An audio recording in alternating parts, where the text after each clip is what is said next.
Laboratorium Kimia Terpadu adalah neraca digital.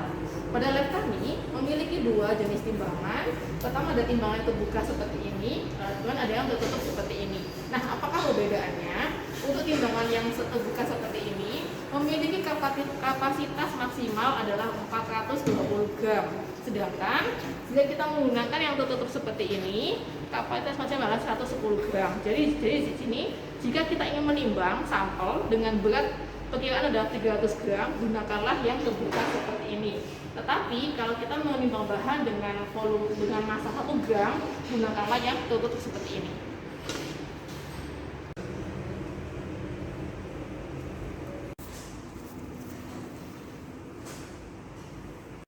Nah, kali ini saya akan memperagakan bagaimana cara menggunakan neraca analitik yang benar. Sebelum kita gunakan, pastikan bagian dalam ini adalah bersih. Caranya kita sapukan kuas untuk memastikan bagian dalam bersih dari sisa-sisa bahan yang telah ditimbang sebelumnya. Setelah kita yakin di sini bersih, bagian tutup sini, kemudian kita tancapkan stop kontaknya di sini. Nah, kemudian tekan tombol on. Ketika akan menimbang, jangan lupa untuk mengisi logbook penggunaan neraca analitik. Di sini saya menuliskan pada tanggal berapakah, keperluan saya apa, kemudian berapakah sampel saya timbang, dan berapakah jumlah sampel yang akan saya timbang di sini, dan siapakah penggunanya, dan tanda tangan di sini. Setelah kita sudah mengisi seperti ini, baru kita gunakan timbangannya.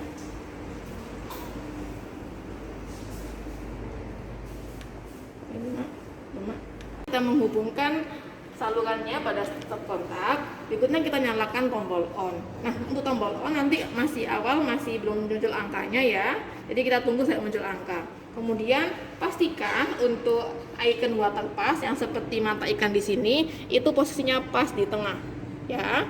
Kemudian ketika ini angkanya belum stabil, kita boleh menstabilkan dengan cara tekan tombol. Nah, kemudian kita tunggu hingga muncul angkanya. Berikutnya kita masukkan gelas arloji sebagai wadah timbang ya. Masukkan ke neraca, timbang hingga muncul tanda bintang di sini. Itu artinya sudah dalam kondisi stabil. Kita dulu sampai menunggu stabil. Nah, di sini ketika kita sudah masukkan gelas arlojinya, kemudian jadi saya ingin menimbang suatu bahannya adalah natrium sitrat. Saya ingin menimbang sebanyak 0,5 gram. Caranya adalah kita langsung menambahkan volume dari massa dari gelas arloji ditambah dengan massa natrium sitrat yang ingin kita timbang. Di sini saya ingin menimbang 0,5 gram. Jadi 21,7 ditambah 0,5, 22,2. Ketika menimbang, perlahan ya, masukkan bahan secara perlahan-lahan, jangan langsung sok gitu ya. Jadi langsung aja kita masukkan secara perlahan hingga massa yang kita inginkan. Nah, kita tunggu perlahan-lahan di sini. Di sini saya ingin menimbang hingga massanya 22,2.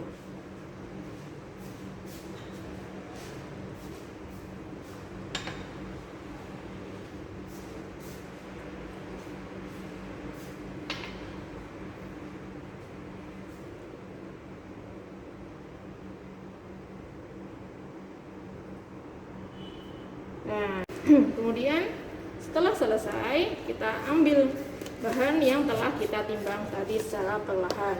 Usahakan jangan sampai ada bahan yang tercecer pada timbangan. Nah, sudah selesai. Kita menggunakan timbangan, jangan lupa untuk tekan tombol off.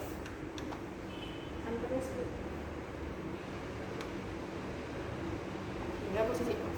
Selesai. Kemudian jangan lupa kita cabut. Instrumen akan kita kenalkan pada lab kimia terpadu. Ada pH meter,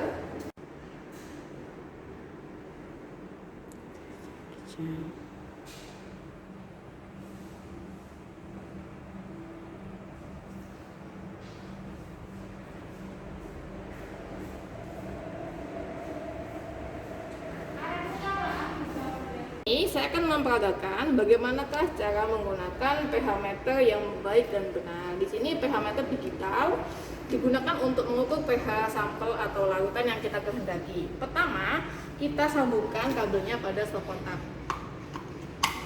Kemudian tekan tombol on seperti ini. Nah, di sini sebelum kita menggunakannya, pastikan kita telah mengkalibrasi elektroda yang akan kita gunakan. Nah, di sini ada elektrodanya. Elektroda di sini diusahakan ketika menyimpan terendam pada buffer pH 7 ya. Di sini saya akan mengukur sampel. Sini ada larutan sabun, saya ingin mengetahui berapa pH-nya. Pertama, kita melakukan kalibrasi terlebih dahulu. Kalibrasinya bagaimana? Nah, sebelum kita mengukur sampel, kita harus lakukan kalibrasi terlebih dahulu. Di sini sudah kami sediakan ada buffer pH 4, buffer pH 7, buffer pH 10. Nah, bagaimana maksudnya? Di sini karena kami ingin mengukur sampel berupa larutan sabun yang kita perkirakan memiliki pH basah. Jadi, langkah pertama adalah kita kalibrasi terlebih dahulu elektroda ini pada buffer pH 7. Kemudian kita beres dengan Aquades, kemudian kita kalibrasi lagi dengan pH 10 ya. Nah, berikutnya setelah kita kalibrasi dengan pH 10, barulah kita lakukan pengukuran sampel. Baik, mari kita lakukan kalibrasinya. Nah, sebelum kita lakukan kalibrasi, di sini ada berbagai tombol yang ada pada alat pH meternya. Kita pilih yang bagian kalibrasi kal ini. Nah, sudah seperti ini, kita masukkan elektroda kita pada larutan buffer pH 7. Kita tunggu hingga sampai mencapai pH 7.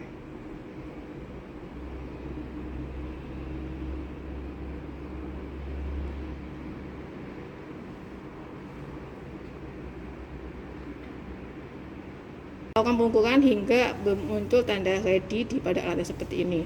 Artinya di sini sudah terkondisikan pada pH 7.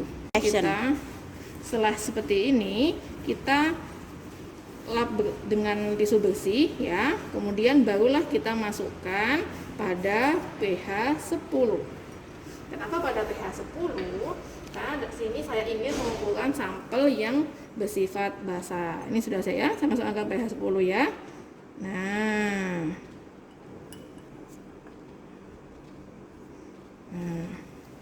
kita tunggu hingga muncul tanda ready.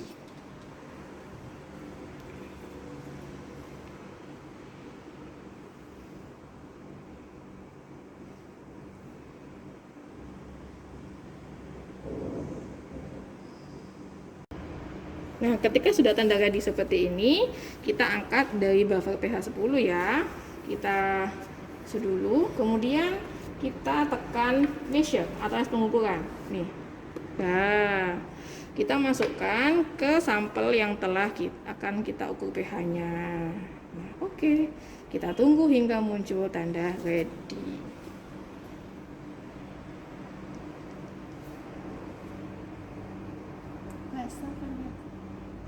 Sudah, ketika tanda ready seperti ini, artinya apa? Sampel yang telah kita ukur memiliki pH 7,71. Pengukuran. Nah, elektroda jangan langsung dimasukkan pada tempatnya, tetapi kita bilas terlebih dahulu dengan Aquades. Nah, kita bilas seperti ini. Kita bilas hingga bersih ya. Pastikan tidak ada sisa sampel yang menempel pada elektroda. Kemudian setelah kita bilas bersih seperti ini, kita ambil tisu bersih untuk membersihkan sisa-sisa air yang menempel pada elektroda. Nah, jika seperti ini, bisa langsung kita masukkan ke wadah elektroda yang telah berisi buffer pH 7. Nah, langsung kita masukkan ke tempat semula ya. Langsung kita tekan tombol off. Dan jangan lupa untuk mencabut kabelnya.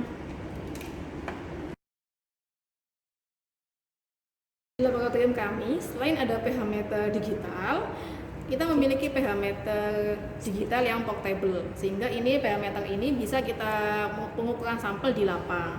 Nah, bentuknya seperti ini. Bagaimana cara penggunaannya? Pertama, pastikan kita buka terlebih dahulu tutupnya, ya. Kita buka dulu tutupnya. Ini ada elektroda seperti yang di sana ya, tapi ini elektrodanya yang lebih mudah dibawa kemana-mana ya. Kemudian kita nyalakan tombol on. Ini tombolnya di sini, tombol onnya ya. Nah, ini kita geser, agak geser ke sini. Nah, kita nyalakan.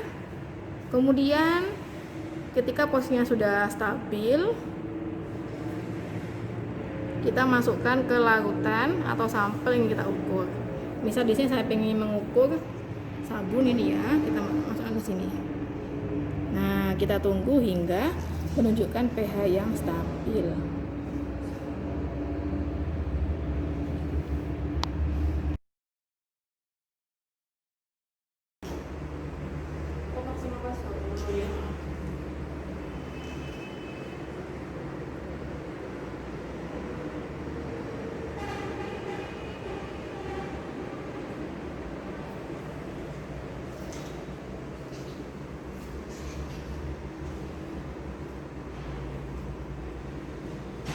Adalah oven di sini sebagai alat untuk mengeringkan bahan atau alat. Pertama, sebelum kita gunakan, pastikan kita telah sambungkan kabelnya pada stop kontak.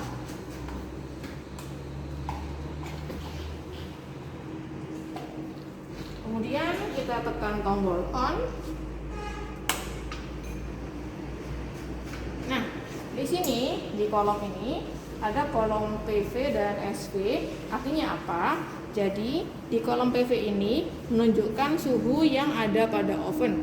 Karena di sini menunjukkan suhu 27,9, artinya pada oven ini suhunya masih sekitar sini, masih awalan ya. Pada kolom SV menandakan suhu yang kita set. Di sini di set adalah suhunya 60 Celcius. Bagaimanakah kita kalau ingin merubah suhu yang kita set? Caranya adalah kita tekan tombol set ini. Kemudian kita misalkan ingin menaikkan, tekan tombol increase di sini, increase ya. Nah, kita naikkan di sini. Ini saya akan menunjukkan arti kolom PV dan SV pada oven ini. Nah, artinya kolom PV di sini menunjukkan suhu yang ada pada oven saat ini. Pada oven saat ini adalah 44,8. Untuk SV adalah suhu yang kita setting. Suhu setting sebenarnya adalah 60,4 Celcius. Bagaimanakah kita untuk melakukan setting suhu pada oven ini? Pertama, tekan tombol set. Kemudian di sini ada berbagai macam tombol. Ada yang increase untuk menaikkan suhunya, decrease untuk menurunkan suhunya. Untuk tombol shift adalah jika kita ingin merubah bagian manakah kita naikkan. Semisal di sini saya ingin merubah ke bagian puluhannya di sini ya. Ini saya misalkan tekan ingin merubah yang bagian sininya. Jadi ini kita tekan jadi 0 jadi 1 ya. Jadi saya ingin menyeting menjadi 100. Misalkan saya menyeting menjadi 180. Sudah 100, kemudian kita pindah ke 6 ini.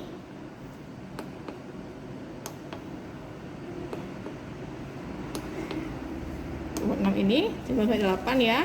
Kemudian karena saya ingin 90, kita turunkan yang bagian belakangnya. Kita turunkan sampai 0. Kemudian ininya kita turunkan sampai 0.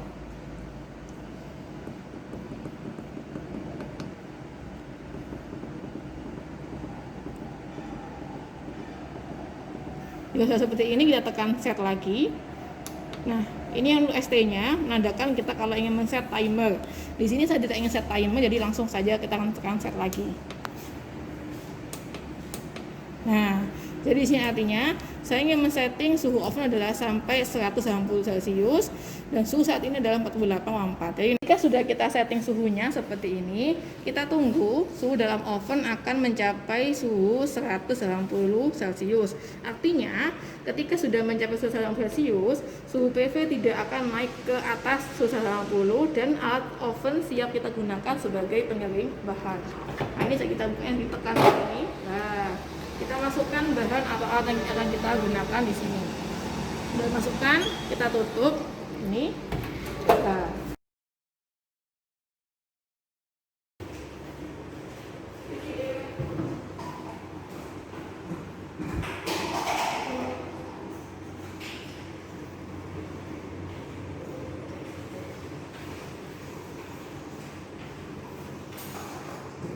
satu media pemanas yang ada di laboratorium kimia terpadu adalah water bath.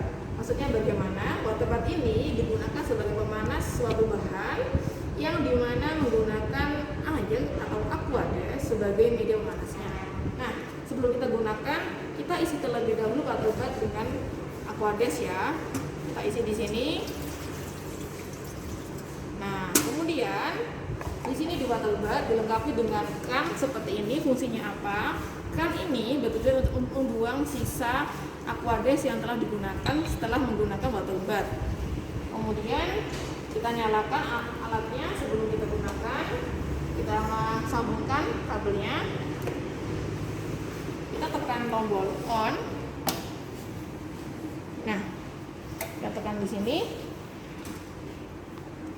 Suhu water bath saat ini adalah 27,8.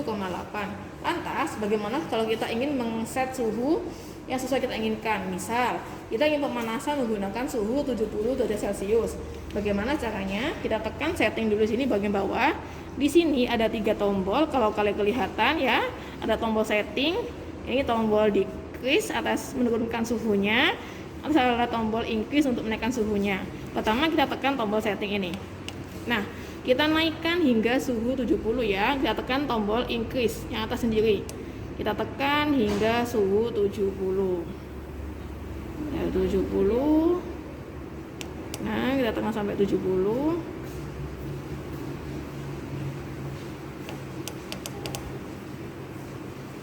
Terus sampai seperti ini pelan-pelan ya. Nah, 70. Nah, jika 70 seperti ini, kita tekan tombol set yang di bawah sini. Oke, jadi ketika sudah menekan tombol set, nanti suhu di water bath ini maksimal hanya mencapai suhu yang telah kita setting. Nah, sebagai informasi, water bath hanya bisa membantu memanaskan bahan yang suhunya di bawah aquades atau air, yaitu di bawah 100 derajat Celcius. Oke, setelah kita nyalakan seperti setting, kita bagaimana cara menggunakannya? Masukkan alat yang atau bahan yang kita panaskan. Di sini ada berbagai macam seperti ini. Kita masukkan di sininya, ya. Sini ada lubang untuk suhunya. Kalau kita sudah menggunakannya, bagaimana kita cara mematikannya? Tekan tombol off. Dan kita cabut tombolnya. Yang ada di laboratorium kimia terpadu adalah desikator. Desikator ini fungsinya sebagai apa? Desikator berfungsi sebagai alat yang untuk menyerap sisa uap air hasil pemanasan dengan oven atau kita mengeringkan sampel yang lembab. Nah, di desikator ini dilengkapi dengan silika gel. Silika gel maksudnya di bawah seperti ini ya. Jadi silika gel ini bisa dilakukan secara berulang. Penggunaannya bisa digunakan berulang kali. Jadi jika silika gel sudah berwarna seperti ini, sudah warna kemerahan, artinya silika gel telah mengikat uap air secara jenuh. Nah, bagaimanakah cara menggunakan kembali? Silika gel harus di oven kembali atau dikeringkan hingga berwarna biru. Nah, di sini bagaimana cara penggunaannya? Desikator kita buka tutupnya seperti ini. Buka tutupnya kita secara bergeser seperti ini ya. Kemudian kita masukkan sampel yang akan kita keringkan, kita tutup kembali seperti ini. Nah, di samping ini adalah contoh desikator yang telah berisi sampel-sampel yang akan kita keringkan. Salah satu media pemanas yang digunakan dalam laboratorium kimia terpadu adalah hot plate. Nah, di sini ada 2 jenis hot plate yang memiliki fungsi berbeda. Nah, yang pertama pada alat sebelah sini, di sini ada hot plate yang dilengkapi dengan stirrer. Artinya apa? Jika kita ingin membuat larutan yang menggunakan pengadukan, kita bisa menggunakan stirrer ya. Nah, di sini caranya bagaimana? Pertama, kita sambungkan pada stop kotaknya. Jika kita menggunakan stirrer, artinya kita menggunakan bantuan pengaduk magnet atau magnetic stirrer. Jadi seperti ini. bagaimanakah cara penggunaannya? Magnet stirrer ini bisa digunakan secara berulang. Kita masukkan padukan dengan stop kontak. Kita nyalakan alatnya, tombol on off-nya di belakang ya. Nah, kita nyalakan dulu. Nah, berikutnya kita letakkan larutan yang telah kita masukkan ke beker gelas untuk kita panaskan dan diaduk. Jika misalnya di sini ada padatan ya. Di sini ada dua pengaturan, ada pengaturan heating dan steering. Heating ini untuk mengukur suhu berapakah kita pemanasannya. Untuk steering, untuk mengatur kecepatan penggunaan pengaduk magnet. Nah, ini magnet stirrernya kita masukkan secara perlahan ya. Masukkan di sini. Kemudian kita nyalakan steeringnya atau pengukuran kecepatan pengadukannya. Nah, kita pelan-pelan saja di sini. Jika kita men-setting, kita atur secara perlahan-lahan, jangan langsung ke volume atas ya. Nah, jika sudah cukup, sudah di sini. Nah, kemudian kita nyalakan pemanasnya. Nyalakan pemanasnya. Nah, kita setting sesuai suhu yang kita inginkan. Kemudian bagaimanakah cara untuk penggunaannya? Setelah selesai, kita misalkan urutannya sudah terlalu sempurna, kita mematikan dulu yang bagian ininya, pemanasnya sudah kita matikan dulu hingga tombol off ya. Nah, kemudian bagian steeringnya. Nah, kemudian bagaimanakah cara mengambil pengaduk magnet ini? Ingat, pengaduk magnet jangan dibuang ya, tapi bisa digunakan kembali. Jadi pengaduk magnet di sini kita ambil menggunakan bantuan spatula logam. Kita ambil seperti ini. Nah, di sini kita ambil, nanti karena ini ada magnet, dia akan menempel langsung di sininya. Nah, seperti ini, jangan dibuang ya, gunakan kembali ya. Berikutnya ada alat hot-plate sendiri yang tidak dilengkapi dengan stirrer. Di sini fungsinya hanya sebagai pemanasan saja. Untuk penggunaannya hampir sama dengan yang sebelumnya, tetapi di sini tidak ada pengaduknya. Bagaimana cara penggunaannya? Pertama, kita sambungkan kabelnya pada stop kontak. Ya. Kemudian tekan tombol on-nya, sepertinya tidak jadi langsung ini. Jadi masukkan alat sini langsung, kita atur panasnya. Nah, kita atur panasnya sesuai yang kita inginkan. Sesuai suhu yang kita inginkan ya. Nah, kemudian barulah bisa kita gunakan seperti yang kita inginkan tadi. Bagaimana kalau sudah selesai penggunaannya, kita tekan volumenya ke volume maksimal untuk mematikan alatnya. Sudah seperti ini, kita cabut sambungannya dari stop kontak.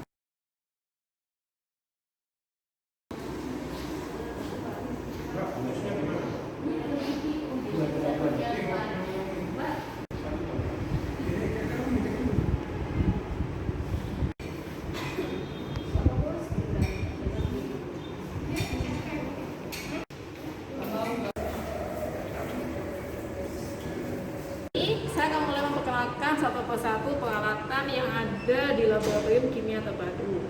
Nah, di sini adalah rangkaian peralatan sederhana yang kita gunakan untuk praktikum di lab kimia terpadu ya. Pertama, di sini saya akan menjelaskan tentang ini adalah rangkaian alat pemanas menggunakan Bunsen. Di sini menggunakan spiritus sebagai bahan bakarnya ya.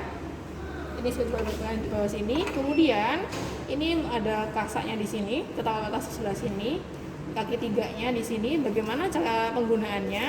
Jadi nanti kita nyalakan api pada spiritus ini ya.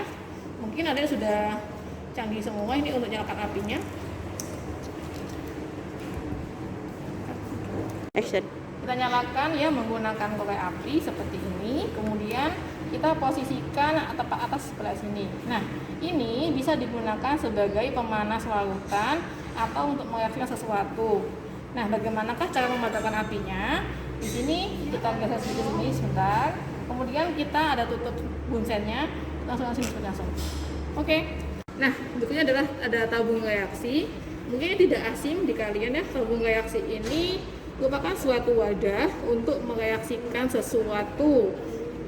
Misalkan kita ingin uji kualitatif, kita menggunakan tabung reaksi seperti ini. Tabung reaksi ini ada dua jenis, tergantung volumenya. Ada yang berukuran 10 ml kecil seperti ini adalah volume yang 20 ml. Ya. di sini tabung reaksi, ketika kita ambil sesuatu supaya tidak gampang jatuh, nah ini kita tempatkan pada rak tabung reaksi. Bagaimanakah kalau kita reaksi sesuatu, kalau ini yang panas, jadi kita menggunakan bantuan penjepit tabung reaksi. Bentuknya seperti ini ya, mungkin sudah tidak asing ya.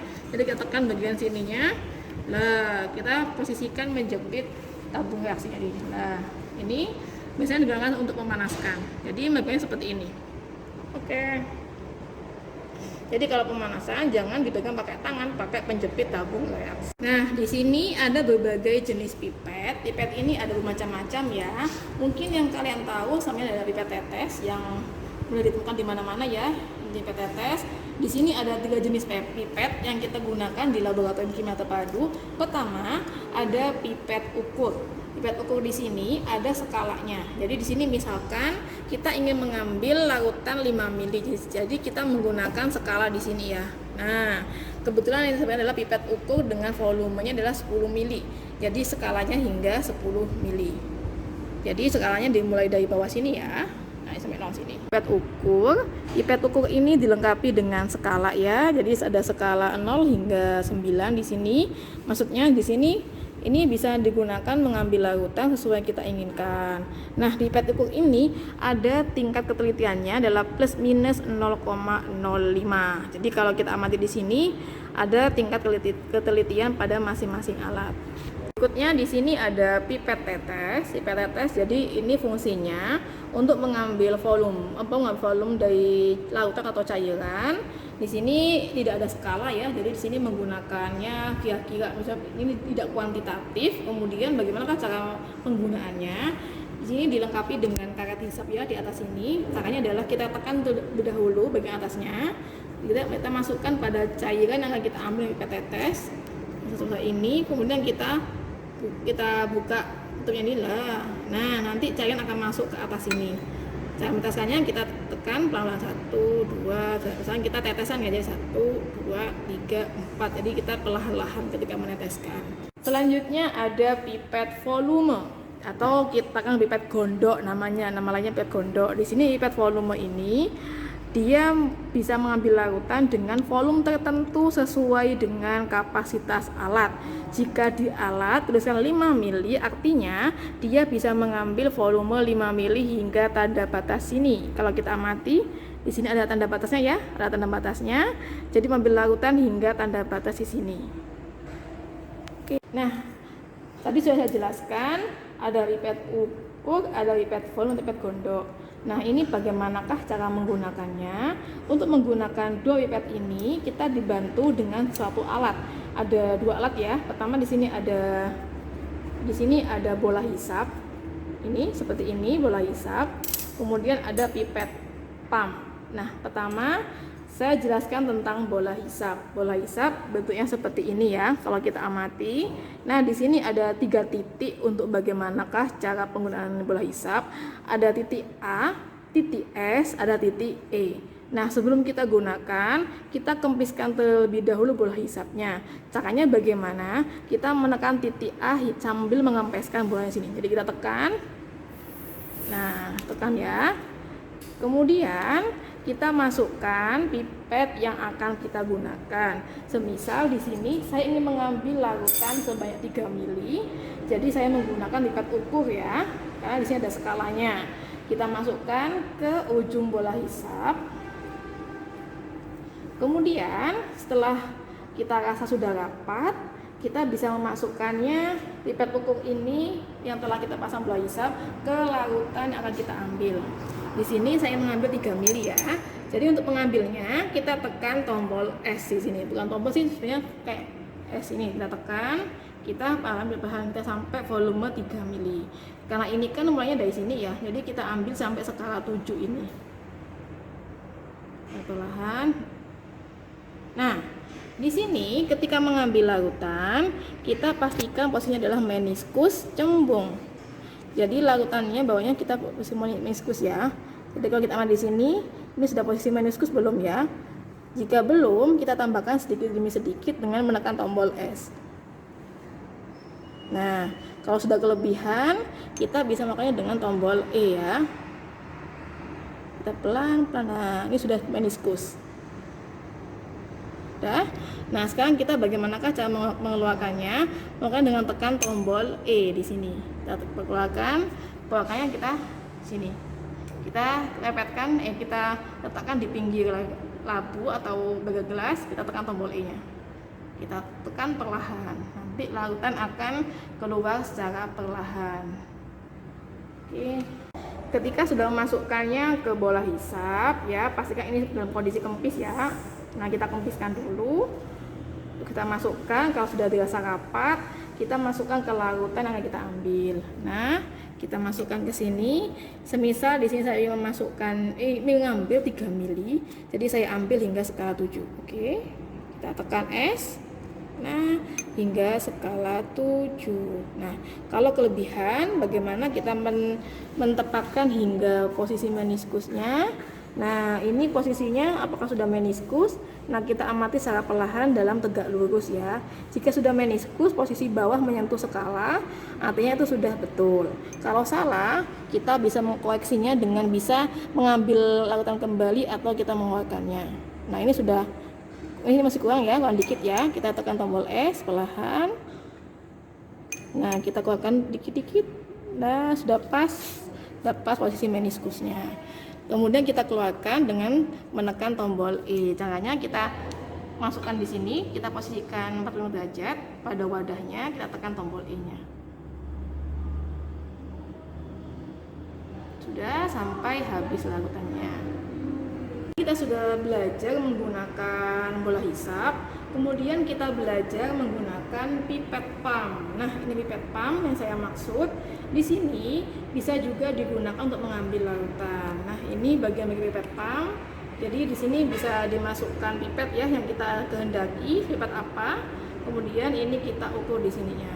Jadi ini bisa diatur kita mau ambil berapa di sini. Jadi kita bisa masuk, bisa keluar sini. Baik, pertama kita masukkan dulu pipetnya di bagian ujung sini ya. Masukkan di sini. Pastikan dia sudah rapat ya. Kemudian kita masukkan ke larutan yang kita ambil. Kita tekan yang rollingnya ini. Nah, kita rolling ke sini jadi kita memasukkan larutan ya. Kita masukkan perlahan hingga tanda batas. Nah, hingga tanda batas ya. Nah, ini sampai meniskus ya posisinya. Nah, sini sudah pas ya. Nah, bagaimana cara mengeluarkannya? Kita tekan roll lagi. Nah, kalau keluarkan jadi kita roll ke atas sini. Oke, nah, sudah selesai. Salah satu alat yang bisa digunakan untuk mengambil larutan dengan volume tertentu adalah gelas ukur. Gelas ukur ini ada berbagai jenis ya, ada berbagai volume. Kebetulan yang kami tunjukkan adalah volume 25 mili maksimalnya. Ada juga yang volume hingga 1 liter. Di sini ada berbagai skala larutan yang kita ambil. Jika kita mengambil 10 mili, kita tuangkan hingga meniskus pas tepat 10 mili di sini. Nah, kemudian lantas apa perbedaan kuantitatif dari gelas ukur, dari labu ukur dan pipet ukur, pipet volume dan gelas ukur. Nah, di sini kalau kita mengambil larutan dalam jumlah sedikit, semisal kita mengambil larutan dalam jumlah 3 mili, gunakanlah pipet ukur. Ini jauh lebih kuantitatif dibandingkan gelas ukur seperti ini. Gelas ukur lebih baik digunakan mengambil larutan dengan volume besar. Misal kita mengambil volume 100 mili, 200 mili seperti itu. Kalau volumenya kecil, misal 10 mili, gunakanlah pipet ukur. Berbagai macam peralatan yang digunakan untuk membuat larutan. Di sini ada gelas arloji. Gelas arloji bentuknya seperti ini ya, ada agak cekung di sini. Dia berfungsi sebagai wadah timbang. Jadi kalau kita ingin menimbang di neraca, gunakanlah gelas arloji sebagai wadahnya ya. Nah, kemudian ada namanya ini labu ukur. Labu ukur ini alat yang digunakan untuk membuat larutan dengan volume tertentu yang sudah ada pada alatnya.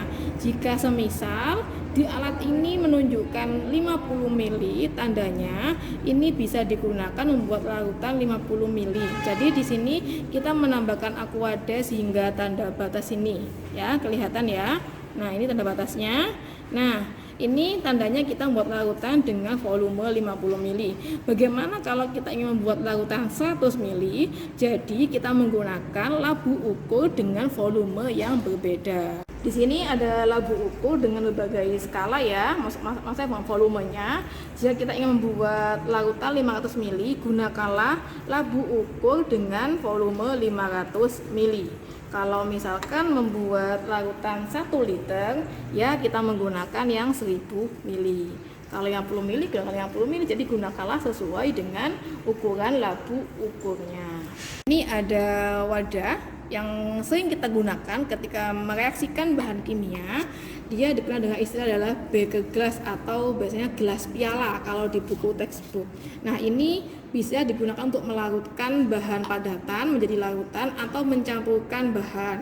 Nah, ini ada serangkaian alat yang digunakan untuk buat larutan. Ada spatula, ada beker glass, ada gelas arloji untuk menimbang bahannya, dan ada labu ukur yang tadi saya jelaskan. Lantas bagaimanakah cara memasukkan larutan yang ada di beker gelas ini ke dalam labu ukur ya?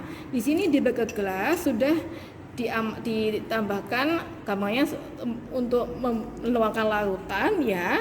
Nah, ini selain bisa untuk menuangkan seperti ini, beker gelas bisa digunakan sebagai media dekantasi. Maksudnya bagaimana? Dekantasi yaitu pemisahan antara larutan dengan padatan. Caranya kita menggunakan bantuan spatula ini. Spatula yang bagian tumpulnya ini kita tepatkan di ujungnya beker gelas ini. Nanti kita saring seperti ini, namanya dekantasi ya. Kita namakan dekantasi seperti ini. Di sini ada corong gelas. Corong gelas ini fungsinya untuk penyaringan. Jadi kalau kita ingin menggunakan penyaringan biasa, kita bisa memanfaatkan corong gelas ini. Dan ini ada Erlenmeyer. Erlenmeyer selain untuk titrasi juga bisa sebagai wadah filtrat hasil penyaringan. Bagaimanakah cara menggunakan alat ini? Nah, kalau kita menggunakan corong gelas seperti ini untuk penyaringan, kita menggunakan kertas saring seperti ini. Nah, ini saya pagarkan bagaimana penggunaannya. Kertas saring di sini kebetulan bentuknya segi 4 ya. Kita tekuk dulu jadi 2. Kita tekuk jadi 2. Nah, seperti ini. Kita tekuk lagi jadi 2 lagi seperti ini. Nah, kalau seperti ini lagi. Kita tekuk seperti ini. Tekuk lagi seperti ini lagi ya. Nah, kemudian kita buka tekukannya tadi. Kemudian kita bentuk seperti ini. Seperti contong kalau bahasa Jawanya ya. Nah, seperti ini kita masukkan ke corong gelas ini. Baru kita letakkan pada elemennya sebagai wadah filtratnya. Nah, untuk mempercepat penyaringan, diusahakan di sini untuk corong gelasnya tidak langsung menempel pada elemennya. Jadi kita menggunakan penyangga di sininya ya. Nah, ini fungsinya untuk mempercepat proses penyaringan. Nah, di sini saya contohkan bagaimana menyaring suatu larutan. Kita basahkan dulu kertas saringnya dengan air ya. Kalau misalkan dia menggunakan pelarutnya air, kita menggunakan air dari botol semprot. Basahi dengan aquades ya, pelan-pelan ujung-ujungnya di sini. Nah, jika sudah seperti ini, baru kita bisa gunakan untuk menyaring suatu campuran. Ini adalah rangkaian alat titrasi. Titrasi ini menggunakan alat berikut ini ya. Pertama ada namanya itu buret. Ini buret yang untuk menempatkan larutan standarnya. Jadi di sini untuk menempatkan larutan standar primer. Kemudian berikutnya ada statif untuk menyangga buret tadi. Sebagai alat bantu menyangga buret kita menggunakan klem seperti ini. Ini namanya klem buret, khusus untuk buret ya. Bagaimana cara memasangnya? Kita masukkan di sini. Kita pasang ininya, posisinya di sini. tingginya sesuaikan dengan mata kita ya. Kita pasang rapat di sini. Kemudian di sini kita pasang buletnya. Usahakan volumenya berada di depan ya, supaya terlihat oleh mata kita. Kita tekan ini, kita masukkan buletnya. Usahakan dia tegak lurus supaya tidak pecah buletnya. Oke, ketika sudah seperti ini, bagaimanakah cara memasukkan larutannya? Jadi di sini di bulat ini ada kan seperti ini. Kan ini bisa kita buka tutup ya. Kalau kita memasukkan larutan, usahakan kan dalam posisinya tertutup seperti ini. Kalau kita menuangkan larutan, kita buka perlahan-lahan untuk kerannya. Oke, ya. Nah, untuk memasang bulat ini, kita paskan dengan Erlenmeyer sebagai wadahnya yang tempat untuk analitik interpretasi. Jadi ini karena ini kan kurang pas ya, ini bisa kita naikkan secara perlahan. Nah, kita paskan di sini ya.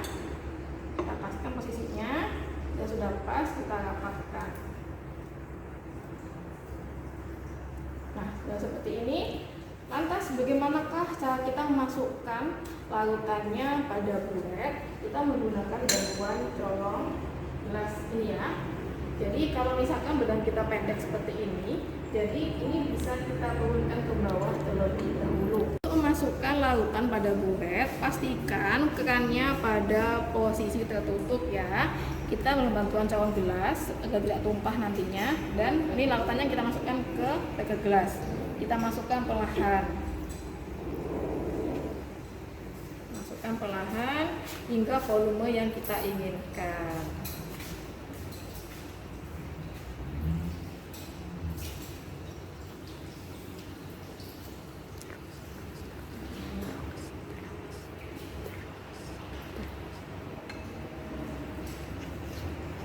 Ini juga sama seperti penggunaan alat yang dengan skala, pastikan meniskusnya ada di bawah sini. Kemudian kita masukkan larutan pada bulet. Bagaimana kalau kelebihan tidak sesuai dengan volume 0 di sini sebagai titik awal pengukuran volumenya. Nah, cara pengeluaran larutan, cara mengeluarkannya, kita di sini ini pastikan tidak ada gelembung di posisi ini ya. Ini kan dekatnya ada posisi gelembungnya. Jadi sini kita keluarkan secara perlahan-lahan dengan cara membuka kerannya sambil memperhatikan volume yang ada di skala.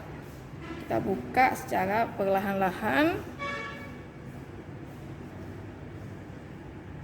Nah, sampai tidak ada gelembungnya hilang ya. Nah, kita pastikan lah kalau misalkan ini kita paskan dengan volumenya di sini sampai ini tidak ada gelembung.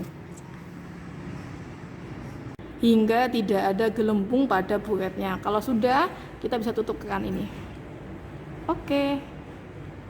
Nah, ini skalanya sudah mencapai ini. Ini kan ada, kalau kita perhatikan secara jeli ya. Di sini ada meniskusnya di sini, bagian bawahnya menunjukkan skala ini, ya. Di sini kalau dibaca, coba kita amati, dibaca adalah 31,2 mili. 31,2 mili ya, posisinya di sini. Nah, bagaimana cara untuk titrasi? Penggunaan Erlenmeyer. Jadi pastikan ini tangan kanan kita untuk memegang Erlenmeyer di sini. Tangan kiri posisikan buat mengatur kerannya dari bulat ini. Oke? Nah, ini caranya kita pegang di sini ya. Ininya. Jadi ini nanti kalau kita menocok, kita menggunakan tangan kanan.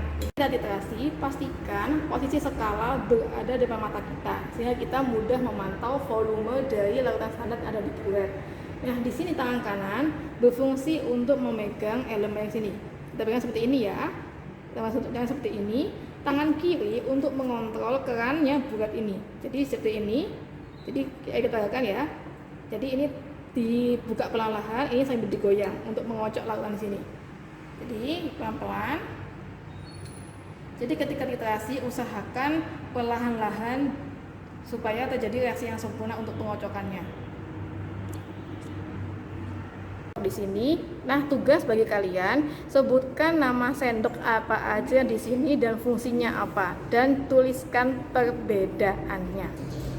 Bagi tugas kalian, tolong sebutkan peralatan yang ada di meja ini, namanya apa, fungsinya apa, dan bagaimanakah cara kerjanya.